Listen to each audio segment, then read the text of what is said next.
Hola, bienvenidos a un video podcast más de Agencia Ocote. Nos encontramos en esta ocasión con Ana María Carrano. Ella en este momento es jefa de redacción de FactChequeado y también fue editora del Detector, la unidad de verificación de Univisión, además de haber cofundado una plataforma para la lucha contra la censura en Venezuela y fue becaria de periodismo John S. Knight de la Universidad de Stanford. En este momento, en tu posición de jefa de información o de redacción de FactChequeado, Ana María, quisiera preguntarte, estamos en un contexto globalizado en todos los sentidos y la desinformación lamentablemente es uno de ellos.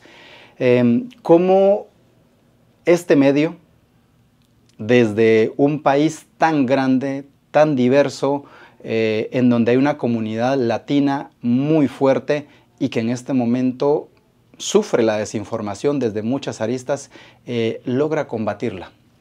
Sí, nosotros en FactChequeado pues buscamos llenar el vacío de información que pueden tener los latinos en Estados Unidos y efectivamente pues publicamos contenidos en español y la estrategia que seguimos, dado que pues por supuesto como medio es muy complejo abarcar todo un país tan diverso, ha sido mediante la colaboración. Nosotros hemos establecido alianzas con muchos medios y organizaciones que trabajan con comunidades, medios grandes, medios pequeños y organizaciones también grandes y pequeñas, que nos permiten llegar a esas comunidades puntuales y a replicar el contenido que hacemos. No solo nos ayudan en el sentido de que replican y republican cualquier cosa que podemos producir, sino que también nos ayudan a monitorear los contenidos que importan en sus espacios, cuáles son las desinformaciones que están circulando en sus comunidades, de manera que también podemos enterarnos qué está pasando localmente. Con estas alianzas estamos llegando,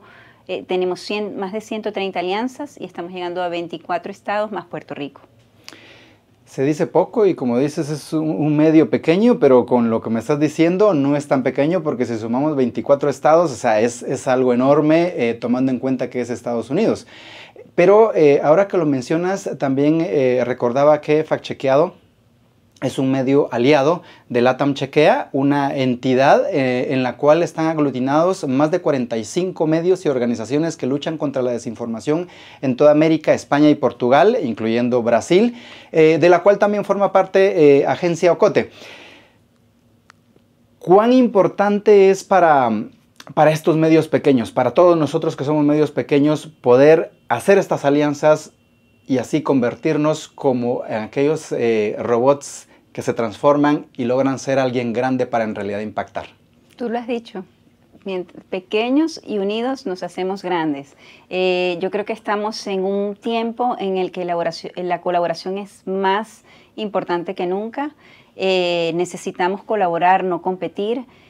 Somos pocos, cada vez tenemos menos fuentes de financiamiento, así que de verdad tenemos que trabajar juntos por la desinformación, porque la desinformación viene de muchas vías y la manera de poder abordarla es sumando los recursos de todos. Con eso nos hacemos todos más fuertes.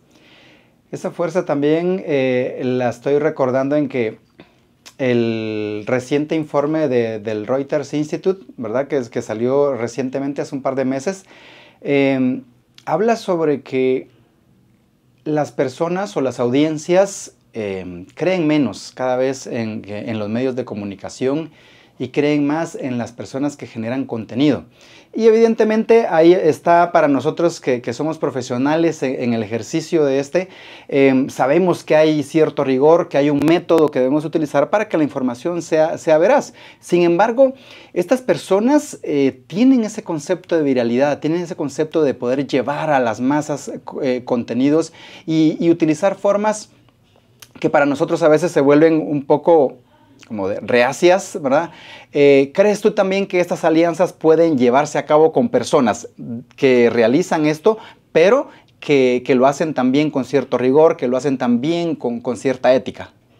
Bueno, no solo creo que se puede hacer, ya en FactChequeado lo estamos haciendo. Tenemos como aliada una influencer, una creadora de contenido, se llama Cami Valero, que produce contenidos, ella produce contenidos muy rigurosos y además usa muchos de las verificaciones que nosotros hacemos, nuestras investigaciones, como base de sus contenidos. Y sus contenidos son altamente exitosos y ayuda a que la información que producimos, los datos que hacemos, lleguen a unas audiencias que quizás no llegamos solos. Entonces, no solo lo hemos hecho con Cami Valero, sino también algunos de nuestros aliados son organizaciones que sobre todo producen contenido para redes y con frecuencia han generado contenido a partir de las verificaciones que hacemos nosotros o han generado contenido en alianza con nosotros y publicamos en colaboración. Pero además del tema además de la información que proviene de este informe, te quería contar que nosotros en Fact Chequeado, en colaboración con DDIA, que es el Instituto de Democracia en las Américas en Estados Unidos, hicimos un estudio en Estados Unidos a profundidad de latinos en diferentes estados con diferente inclinación política, y cuando digo diferente inclinación política, demócrata, republicano y también independiente, con un rango de edades amplio, una muestra pequeña sí, pero estudios a profundidad de cómo consumían las noticias,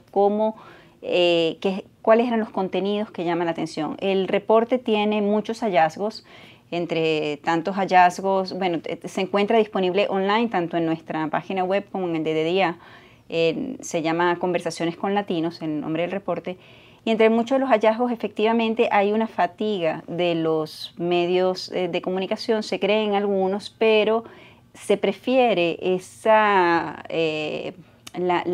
contenido que proviene de los creadores de contenido porque las personas consideran que no tienen intereses o que no tienen influencia más allá de ellos mismos. Entonces las ven como más desinteresadas y por eso tienden a creer más.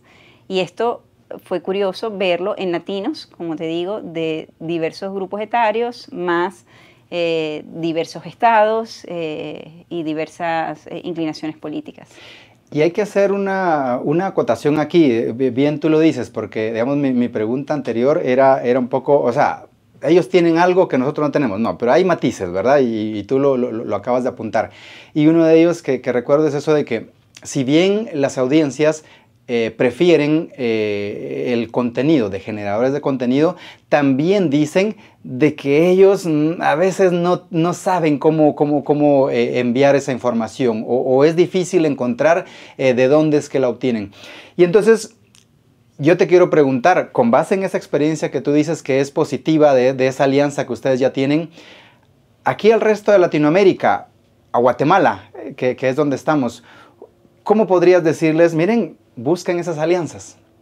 Bueno, buscándolas, búsquenlas, pero además, fíjate, otra de las cosas que hicimos en Fact Chequeado es que desarrollamos un curso para creadores de contenidos de cualquier lugar del mundo, en el cual ayudamos a los creadores de contenido a producir cosas que estén basadas en hechos, en saber cómo identificar o cómo verificar por ellos mismos, porque bueno, después de todos los creadores de contenido les interesa no solo ser virales, también les interesa, digamos, a los serios pues les interesa tener contenido valioso.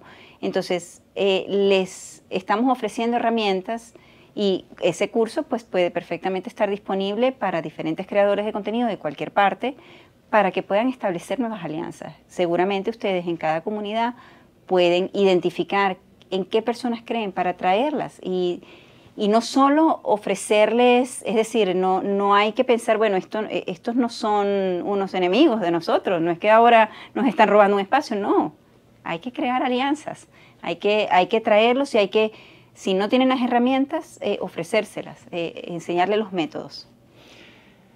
¿Cuáles son en este momento de tanta desinformación los... no sé si esa sea la terminología correcta, pero los temas o las temáticas sobre las cuales más se desinforman a nivel global? Bueno, a nivel global es complejo decirlo, pero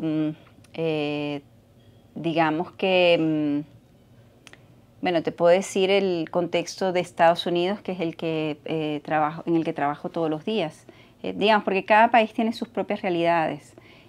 Pero, bueno, a ver, todos los temas tienen temas de desinformación, tanto en política, en cambio climático, en temas migratorios. En Estados Unidos se ha criminalizado mucho la migración.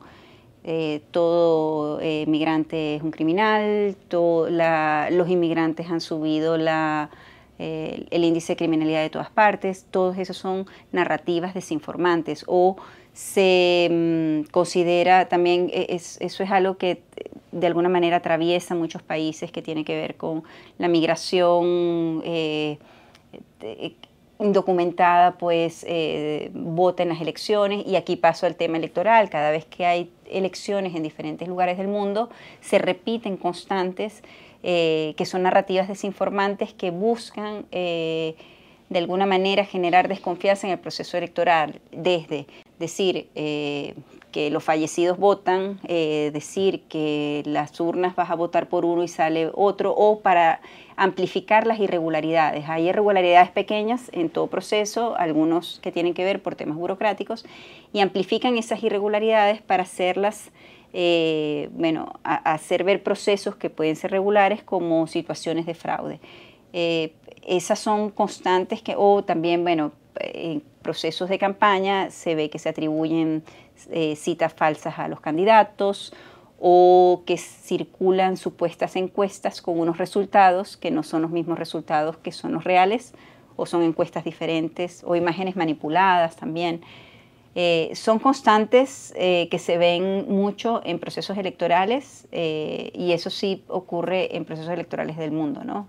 Entre tantas otras. Y eso es, creo que la audiencia por acá lo recuerda, lo tiene mucho en mente por el proceso 2023, que creo que estás también enterada sobre eso que ocurrió, y cómo aquí se creó esa narrativa falsa de que hubo un fraude electoral que incluso llevó a criminalización, y hay personas detenidas y todo eso.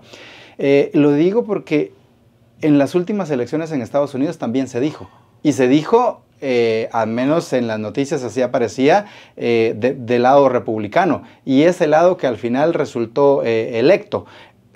Pero digamos, la temática fue muy marcada, ¿no? Muy marcada, muy marcada. Sí, y la narrativa sigue existiendo y asegura que en 2020 hubo fraude cuando Trump perdió. Y se llevaron procesos en diferentes cortes y en todas fallaron que no hubo fraude. Entonces, pero sin embargo la narrativa persiste, es decir, siguen insistiendo una y otra vez en que sí hubo fraude, y lo repiten cada vez más. Y bueno, como ocurre, existe un concepto que se llama el sesgo de familiaridad, que es que cuando uno escucha algo muchas veces empiezas a creer que es verdad, así no lo sea.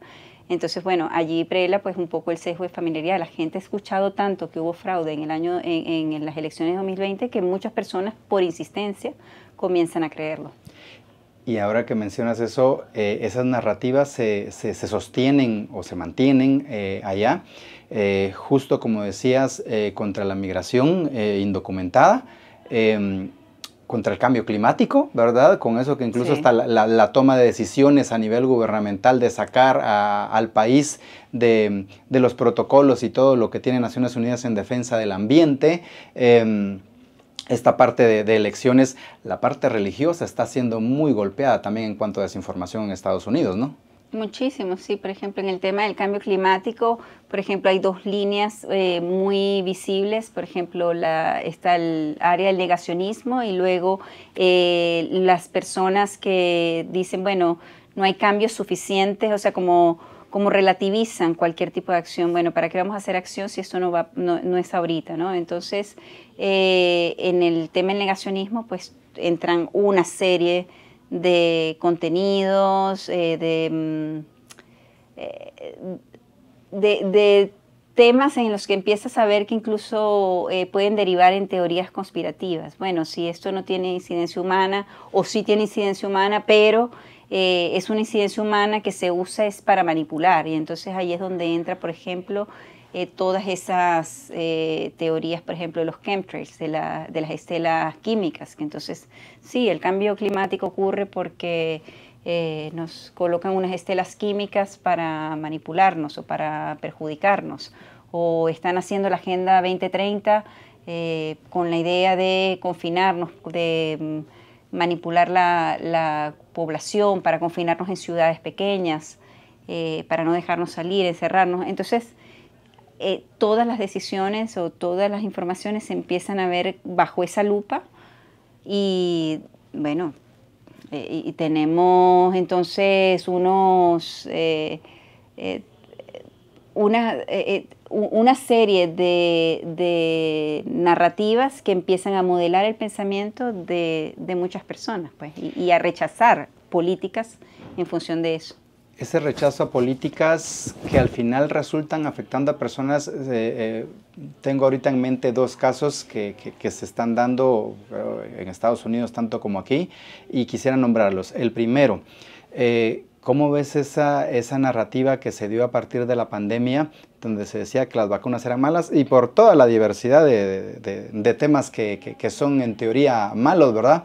Pero que ya con el pasar de los años ha empezado a demostrar que esa reducción de vacunación está empezando a afectar, e incluso hay enfermedades que en ciertos sectores habían sido erradicadas y que están volviendo. ¿Cuán peligroso es esto? Es muy peligroso, es muy peligroso. Cuando nosotros en desinformación evaluamos qué tan importante es verificar algo, en el primer renglón están las cosas que tienen que ver con la salud, porque eso afecta la vida. Y todo lo que tiene que ver con el tema vacunas, con el tema vida, sin duda alguna, es estructural, es necesario y es peligroso. Muchos especialistas, personas que trabajan en el Departamento de Salud han estado muy preocupadas porque todos estos cambios que ha habido en el Departamento de Salud, que se están quitando como... primero que se están vinculando vacunas con autismo, que se están vinculando cuando no existe relación entre la supuesta existencia de... No existe una correlación directa. ¿Qué hace? Que, bueno, que en el futuro, o sea, lo que están viendo es que vamos a tener, que va a haber un retroceso en la salud y que efectivamente enfermedades como en el caso del sarampión, ahora se están viendo muchos más casos y casos que en algunos casos han sido mortales, lamentablemente. Y el otro caso que se me venía a la mente era el que tú explicabas en uno de esos talleres que tú estás acá junto con Agencia Ocote impartiendo a periodistas y comunicadores guatemaltecos, el de las ciudades de 15 minutos, ¿verdad? Que, o sea, en este momento de caos, en este momento en el cual se ejemplificaban incluso los colegas de que para llegar a su trabajo se tardan 3, 4 horas y de regreso tienen que tener otras 3, 4 horas para ir a su casa y se pierde la vida prácticamente solo en ir y regresar del trabajo. Y estos modelos que existen o que se están impulsando, decir, miren, o sea, vivan cerca de su trabajo, ¿ah? Y hay que colocar negocios, los lugares que se necesitan, centros de salud, todo que le queda al alcance de la mano. Pero contra esto también hay desinformación. Sí, eso está vinculado con el proyecto 2030, que ahora también proyecto 2045. Que la idea de las ciudades de 15 minutos es que sean unas ciudades sostenibles, que las personas puedan vivir sin necesidad de usar vehículos, que puedan tener todos los servicios necesarios de salud, de educación, incluso laborales, y puedan tener una pequeña ciudad sostenible, o no necesariamente pequeña, pero que puedas tener los recursos básicos y necesarios para funcionar a 15 minutos, es decir, que funciones a pie. Eso, por supuesto, tiene consecuencias en el bienestar, etcétera, pero hay personas que ven eso como un poco como esas películas de ciencia ficción donde se confina a la gente a un espacio y bueno, esto es una excusa para ponernos presos, no, ponernos límites, no permitirnos salir, ponernos más controles, etcétera. Entonces, algo que puede apuntar a una mejora de la calidad de vida, porque bueno, ¿quién quiere pasar 3 y 4 horas en el tráfico todos los días? Y según algunas personas del taller me dijeron que pasan 3 de ida y 3 de vuelta, quiere decir 6 horas de tu vida útil en el tráfico, bueno, hay que verle la cara a eso. Versus 30 minutos por día, pueden verlo como una situación que puede estar coartando tus libertades. Yo me pregunto, bueno, ¿de qué libertades estamos hablando? La libertad de tener más, ¿cuántas horas al día adicionales? Casi 5 horas y media al día versus la libertad de, ¿qué libertad tengo cuando estoy en un medio de transporte por 6 horas al día? Sí, es contradictorio, ¿verdad? Y justo esa libertad que estas personas dicen que son muchas, que es lo que se les coarta, decía una colega residente en Estados Unidos, ¿verdad? Que ya allá también se judicializa toda esa parte, ¿verdad? O sea, aquí mantenemos también esas narrativas y aquí se judicializa todo. Incluso en época de elecciones llegó a haber problemas incluso de estabilidad para saber si iba o no a tomar posesión las autoridades y Estados Unidos también lo ve. ¿Qué tan complejo es eso para un país que pregona o que desde fuera siempre se ha visto como muy libre? No comprendo del todo la pregunta. La libertad de poder hacer las cosas que uno quiere versus la judicialización de todos esos procesos y que la judicialización lo entrampa todo. Bueno, fíjate que es interesante porque si nos vamos al contexto, por ejemplo, de la pandemia. Durante la pandemia hubo estados que tenían requerido, que eran bastante más estrictos con el uso o no de la mascarilla y con el uso o no de sitios públicos y de la circulación en sitios públicos versus otros que eran bastante más flexibles o que tenían, por ejemplo, los horarios para funcionar eran un poco más flexibles también. Entonces, ¿qué sucede? Bueno, unos, por supuesto, con diferentes inclinaciones políticas, un estado versus otro. Y en todos los estados donde había mucha resistencia a seguir las normas, tanto de las peticiones de usar o no mascarilla, decían, bueno, yo no quiero que esto me atente contra mis libertades. Yo quiero tener el derecho de decidir si me pongo o no me pongo la mascarilla. O las personas que tenían los negocios cerrados decían, ¿por qué me quieren impedir tener el negocio cerrado? Lo puedo tener. Había una resistencia y digamos, el argumento es, o era en ese tiempo, necesito pues mantener mis libertades o bueno, en este país cada quien debería tener el derecho a mantenerlo. Sin embargo, bueno, en ese tiempo pues dependiendo del estado sí se exigió ciertas normativas. Ya. ¿Y cómo se ve? Quiero regresar otra vez a esta pregunta de Estados Unidos, porque desde fuera lo vemos bien distinto. O sea, siempre se ha creído que es el país de la libertad, es el país de los sueños y todo eso. Y ver ahora esto, que es un país como cualquier otro, que puede llegar a tener tiranías, que puede llegar a tener represiones. ¿Cómo lo ve un medio de comunicación? Que además hay medios de comunicación que son presionados, hay televisoras que son presionadas, periódicos también que lo son, otros que tienen nuevos propietarios que cambian totalmente sus políticas.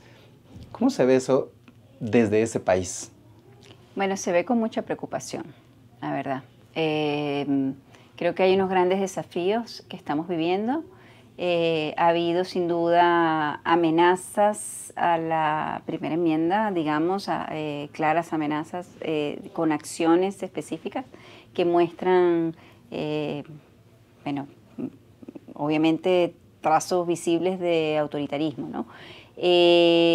Por ejemplo, y aquí cuando hablamos de algunas situaciones que muestran estas situaciones preocupantes, sin embargo, es interesante que todavía esa cuestión de los check and balances, de la que se habla en Estados Unidos, que de alguna manera hay balances del otro lado, todavía está funcionando porque hay jueces y hay cortes que impiden, ponen bloqueos en algunas áreas, todavía no se ha logrado en todas, que van poniendo ciertos límites. Entonces, bueno, vemos el caso de Por ejemplo, el impedimento que se le puso a los periodistas hace un tiempo de la agencia AP a entrar a la Casa Blanca y documentarla y poder reportear desde allí, ese impedimento se colocó porque en AP se negaron a usar en el manual de estilo Golfo de América.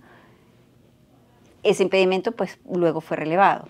Luego vemos en este momento el Pentágono recientemente comenzó a exigir que los reporteros únicamente pueden mantener la acreditación de ir al Pentágono siempre que puedan comunicar lo que oficialmente quiere transmitir el Pentágono.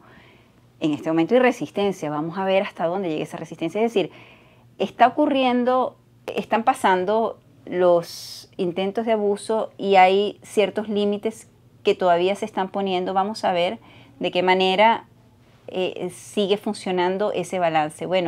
Se ejerció presión para sacar a Jimmy Kimmel, este comentarista de los shows nocturnos, se sacó y luego volvió.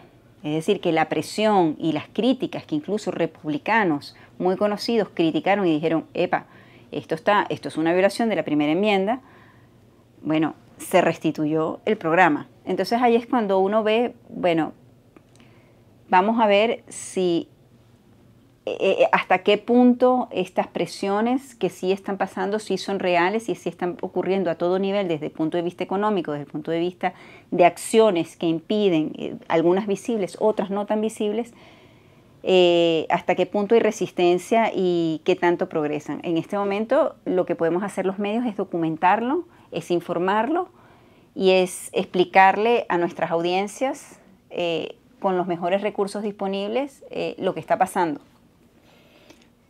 En cualquier otro país eso se vería como una tiranía o una dictadura.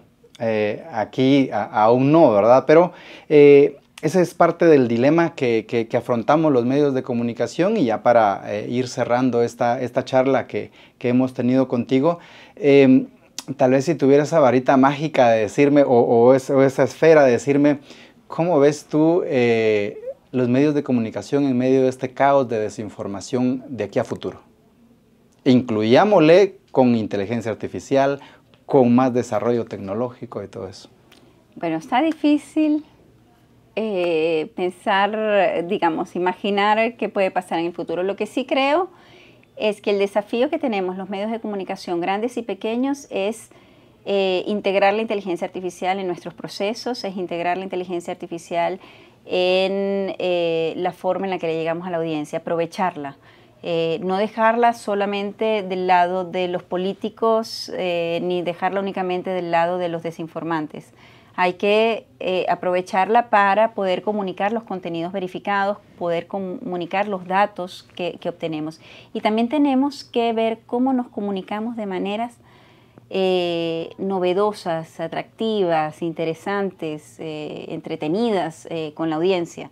Porque hay fatiga del lado de la audiencia en la forma como nos hemos comunicado durante un tiempo y creo que hay que renovarse. Entonces, ¿de qué manera tenemos que renovarnos? Tenemos grandes desafíos porque ya las personas no están buscando los medios. ¿Cómo podemos todo el esfuerzo que hacemos hacerlo llegar?